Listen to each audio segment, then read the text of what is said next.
Online খুললেই sigma video, cringe video দিয়ে হচ্ছে অনলাইন ভর্তি। এটার অন্যতম বড় দায় আমি নিজেও নিচ্ছি। আমিও মাঝে মধ্যে ক্রিঞ্জ ভিডিও বানাই। সিগমা এডিট এখনো বানানো হয় নাই, বানাবো নি সামনে। বাট কেন অনলাইনে কেন হচ্ছে যে টিচাররা সিগমা বা এরকম ক্রিঞ্জ ভিডিও বানাচ্ছে? এবং আমি জানি আপনি এখন শুনে অবাক হবেন, but it's not only teachers. অনলাইনে এখন এই কাজটা অনেকেই করে। ইনফ্যাক্ট ডক্টরসরাও এখন, যদি আপনারা কেউ এরকম ডক্টর কমিউনিটিতে থাকেন, তারা হচ্ছে যে এই ধরনের ভিডিও বানাচ্ছে। কাহিনীটা কি? মানে সবাই একযোগে হঠাৎ করে ক্রিঞ্জ হয়ে যাচ্ছে কেন? কেন মানুষজন সুন্দর শুদ্ধ কন্টেন্ট বানাচ্ছে না? কেন মানুষজন বারবার হচ্ছে এরকম উদ্ভট উদ্ভট অ্যাটেনশন সিকিং কন্টেন্ট বানাচ্ছে? আমরা বিষয়টা নিয়ে আজকে আলোচনা করব এবং এটার মাধ্যমে আপনি একটা ডার্ক সাইকোলজি সম্পর্কে বুঝতে পারবেন।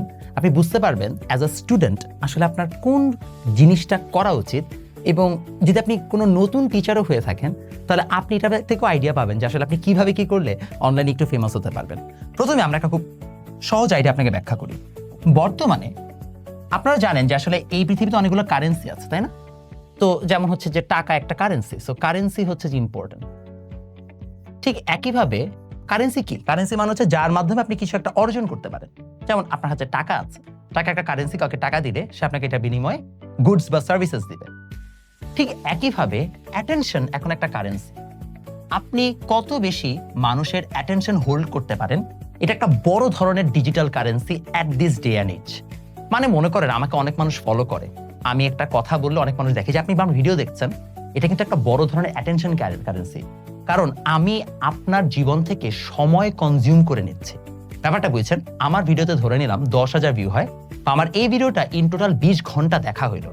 তার মানে হচ্ছে আমি এই পৃথিবী থেকে 20 ঘন্টা সময় ক্যাপচার করে ফেলতে পারছি। একটা বড় ধরনের কিন্তু একটা কারেন্সি। কারণ আপনার মনোযোগ যদি আমার কাছে থাকে, আমি যদি আপনার 20 ঘন্টার সময় গ্র্যাব করে ফেলতে পারি, তাহলে আমি আপনাকে ম্যানিপুলেট করতে পারবো। এবং ঠিক এই মার্কেটিং ইস্যুটার জন্যই বর্তমানে সবাই অ্যাটেনশন চাচ্ছে। এখন অ্যাটেনশন গ্র্যাব করার জন্য মানুষ বিভিন্ন ধরনের পন্থা অবলম্বন করে, বাট ঘুরায় ফিরে সবাই অ্যাটেনশনই চায়। আপনারা যে বিভিন্ন সময় দেখেন যে গ্রামীণ ফোন হচ্ছে অ্যাড দিচ্ছে, রবি অ্যাড দিচ্ছে, কেন দিচ্ছে? অ্যাওয়ারনেস ক্যাম্পেইন বলে, রিটার্গেটিং ক্যাম্পেইন বলে, অনেক ধরনের বিজনেস টার্মস আছে। বাট সোজা বাংলা ভাষায় সবাই আপনার অ্যাটেনশন গ্র্যাব করতে যাচ্ছে যে আমি আছি, আমি এক্সিস্ট করি, আমাকে নোটিস করো। এই অ্যাটেনশন কারেন্সিটা বর্তমানে সবচেয়ে বড় কারেন্সিতে পরিণত হয়েছে। আপনি দেখেন আগে একজন লেখক সে কিভাবে ফেমাস হইতো, যে একজন লেখক হচ্ছে যে লেখা লিখেছে, কেউ হয়তো বা সেটা পড়ে তার খুব ভালো লেগেছে, তারপরে সেটা ওয়ার্ড অফ মাউথে অনেক বেশি ছড়িয়ে গেছে, দেন আস্তে আস্তে সেখান থেকে একটা কমিউনিটি বিল্ড করেছে। বাট এখন আসলে উল্টোটা হয়। এখন মনে করেন আপনি ফেমাস, আপনি একটা বই লিখলেন, তাহলে আপনার বইটা বিক্রি হবে। এর মানে হচ্ছে এখন যে কোনো কিছু বিক্রি হওয়ার একটা পূর্ব শর্ত হচ্ছে আপনাকে মানুষ চেনে কিনা। অর্থাৎ মানুষকে চিনতে হবে যদি আপনি বড় কিছু হতে চান। অর্থাৎ এখন টাকা এবং ফেম এই দুটো কো-রিলেটেড হয়ে গেছে। আপনি ফেমাস না হলে টাকা ইনকাম করতে পারতেছেন না, সেটা যে কোনো প্রফেশনের ক্ষেত্রে, নট অনলি টিচিং, যে কোনো প্রফেশনের ক্ষেত্রে। জাস্ট আপনারা স্টুডেন্ট বলে এখন টিচারদের গুলো বেশি বেশি আসতেছে। আপনারা একটু বড় হন, প্রফেশনাল লাইফে যান, আপনি এখানে দেখবেন যে অন্যান্য জিনিসগুলো আসবে। সো ঘুরায় ফিরায় আপনাদের অ্যাটেনশনটা এখন হচ্ছে বড় একটা কারেন্সিতে পরিণত হয়েছে, যার কারণে এখন টিচার এই কাজগুলো করে। বাট আমি আপনাকে এখন একটা স্যাড রিয়ালিটি বলবো। প্রথম আমি যখন দেখেছি টিচাররা অনলাইনে পড়াতেন, তখন তারা শুধুমাত্র পড়ানোর ভিডিওই দিতেন, শুধুমাত্র পড়ানোর ভিডিও।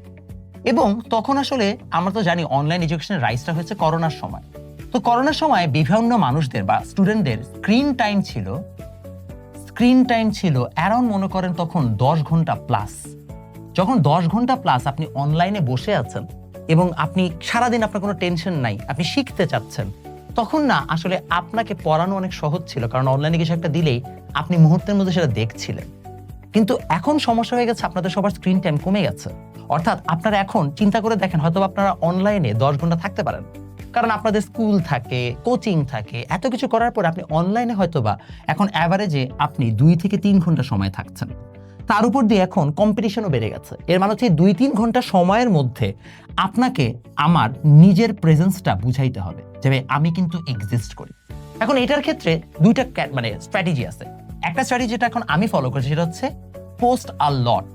তো তুমি যখন, যেমন ফর এক্সাম্পল আমার এখন 5টা করে ভিডিও যায় প্রত্যেকদিন, 4টা শর্টস যায়, একটা লং ভিডিও যায়, মাঝে মধ্যে 5টা শর্টসও যায়, আবার পোস্ট যায়, ছবি যায়, সব মিলে আমি দিনে প্রায় 8 থেকে 9টা কন্টেন্ট পোস্ট করতেছি।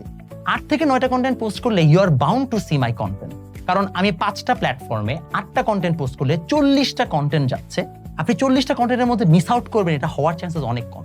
দ্যাটস ওয়াই আপনি দেখবেন যে কি ব্যাপার, এবারটাকে প্রতিদিন কেন দেখি, বিকজ আমি সেভাবে জিনিসটাকে অ্যালগরিদমকে হ্যাক করার চেষ্টা করছি। এই কাজটা ফার্স্ট করেছিল আনাস। ওরা লিটারালি দিনে 10-12টা করে ভিডিও দিত, বা এখনো দেয়, যার কারণে it's very hard to miss them. তুমি ওর কোর্স কেনো বা না কেনো, বই কিনো বা না কেনো, বাট ইউ নো হিম, এবং তুমি যত ওকে চিনবা, তুমি কোনো না কোনো একদিন অবশ্যই কোনো না কোনো একটা সার্ভিস নিবা। এর মানে হচ্ছে you need your presence to be noticed. এই কারণে আমরা অনেক পোস্ট করতেছি একটা। এখন কাহিনী হচ্ছে এই অনেক পোস্ট করার জন্য আপনার আইদার অনেক বেশি ক্রিয়েটিভ আইডিয়া থাকতে হবে মাথার মধ্যে ভুংচুং, আপনাকে একটা আলাদা সাপ্লাই চেইন সিস্টেম বানায় ফেলতে হবে মার্কেটিং টিমের, যেটা আমি অলরেডি করেছি, যার কারণে আমি অনেক বেশি পোস্ট করতে পারি। বাট এটার পাশাপাশি ইফ ইউ ক্যান নট মানে make a lot of creative contents, তোমার মাথায় যদি এরকম ভালো আইডিয়া না থাকে, সেট আপ না থাকে, অরেটরি স্কিল ভালো না থাকে, you can also try to be cringe. তুমি ক্রিঞ্জ কাজ কারবার করতে পারো, কিংবা তুমি সিগমা এডিট বানাতে পারো, কিংবা তুমি হচ্ছে যে শর্টকাট টোটকা বানাতে পারো, যেগুলোর মাধ্যমেও তুমি চাইলে হচ্ছে যে ফেমাস হতে পারো। তোমাকে একটা সহজ এক্সাম্পল দিই। মাঝার নামে একটা ছেলে, মাঝার হচ্ছে যে বুয়েটে মনে হয় মানে 24 ব্যাচের, ছেলেটা খুবই ভালো, ছেলেটা অসাধারণ পড়ায়, ছেলেটা ভালো ভালো হচ্ছে যে সলভের ভিডিও দিচ্ছিল, বেশ হাই কনসেপচুয়াল হচ্ছে যে ভিডিওস, এগুলা মানুষজন খুব একটা একসেপ্ট করে নাই। ও অনেক কষ্ট করতেছে, এখানে ও কোনোভাবে অ্যাটেনশন গেইন করতে পারতেছিল না। পারতেছিল ভালো বাচ্চাদের, বাট ম্যাথ অ্যাটেনশন, কারণ ম্যাথ স্টুডেন্টরা তো আসলে বুয়েটের অ্যাডমিশন টেস্টে একটা কোয়েশ্চেন সলভ, আচ্ছা চলো দেখি, এরকম মেন্টালিটি নেই। বাট সমস্যা হচ্ছে যে ওর তো অডিয়েন্স অনেক লাগবে।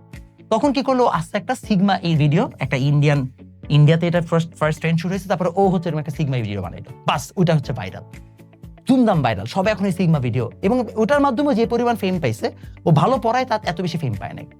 তো মাঝার এখন কি শিখছে, যে ভাই আমি ভালো পড়ানোর থেকে এটা যত বেশি বানাবো তত ভালো, তাই না?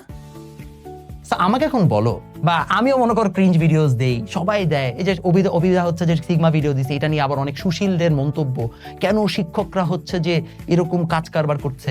কিছু করার নাই, because people want shit. If people want shit, then we serve shit, because that's what they require. মানে আপনি বলতে পারেন না আপনি ভালো হন, আপনার এগুলো করার দরকার কি, বাট থিং ইজ ভাইয়া, আমি ভালো হয়েও লাভ নাই, because you won't notice me, you only notice when we do shits. এবং আনফরচুনেটলি এটাই হচ্ছে কঠিন বাস্তবতা। বাট এক্ষেত্রে আমি আপনাকেও দোষ দিতে পারি না। কেন? কারণ আপনি যখন সারাদিন পরে সোশ্যাল মিডিয়াতে আসেন, আপনি আসেন আসলে নিজেকে ডিটক্স করতে। সোশ্যাল মিডিয়া আসলে wasn't build for studying. Social media শেখার জন্য, পড়াশোনার জন্য বানানো হয় নাই। সোশ্যাল মিডিয়া ছিল এন্টারটেইনমেন্টের জন্য, যে আপনি সারাদিন পরে এখানে ঢুকবেন, মজা করবেন, আপনি এখানে হচ্ছে যে কিছু ফান দেখবেন, আপনার ব্রেনটাকে আপনি কুল ডাউন করবেন, আপনি আবার কাজে চলে যাবেন। It was made for entertainment.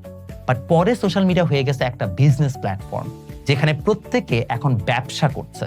আমি শিক্ষা ব্যবসা করছি, কেউ চিকিৎসা ব্যবসা করছে, কেউ হয়তো বা তার অন্য কোনো প্রোডাক্ট বিক্রি করছে, বাট এভরিওয়ান ইজ অনলাইন, এবং তারা এটার মাধ্যমে নিজের লেভারেজ বানানোর চেষ্টা করছে। সমস্যা হচ্ছে, মনে করো তুমি একজন স্টুডেন্ট, সারাদিন পরে তুমি আসছো মানে বাসায়, আসার পর তুমি এখন ভিডিও স্ক্রল করছো। ভিডিও স্ক্রল করার সময় তুমি কি এক্সপেক্ট করছো, যে আমি ফান কিছু দেখবো, এন্টারটেইনিং কিছু একটা দেখবো, তাই না? এই সময় এসে আমি তোমাকে সামনে বললাম, চলো আজকে আমরা একটা বুয়েটের অঙ্ক সলভ করি, তোমার কি ভালো লাগবে? বাট সারাদিন পরে আসছেন, তুই আবার বুয়েটের অঙ্ক করাচ্ছিস, right? And that's the thing.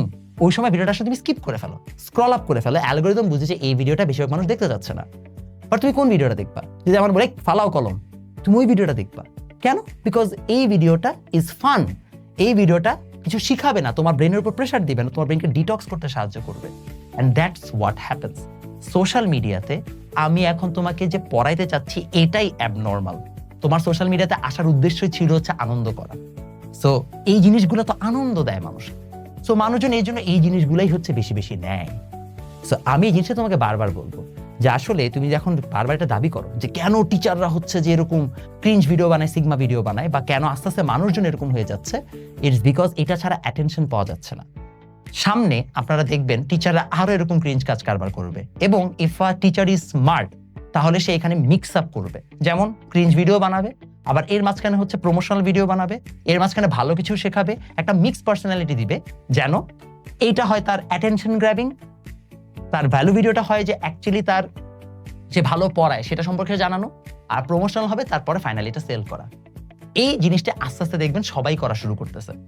Unfortunately আলোচনা এগুলো নিয়েই হবে, কারণ হচ্ছে যে এগুলাই বেশি বেশি ভিউ হবে, বাট আস্তে আস্তে মানুষ এই কাজগুলোই করবে, এবং আসলে এটা থোড়া করতে বাধ্য, বিকজ অ্যালগোরিদম এটা চায়, মার্কেট এটা ডিমান্ড করে, আপনারা এটা ডিমান্ড করেন।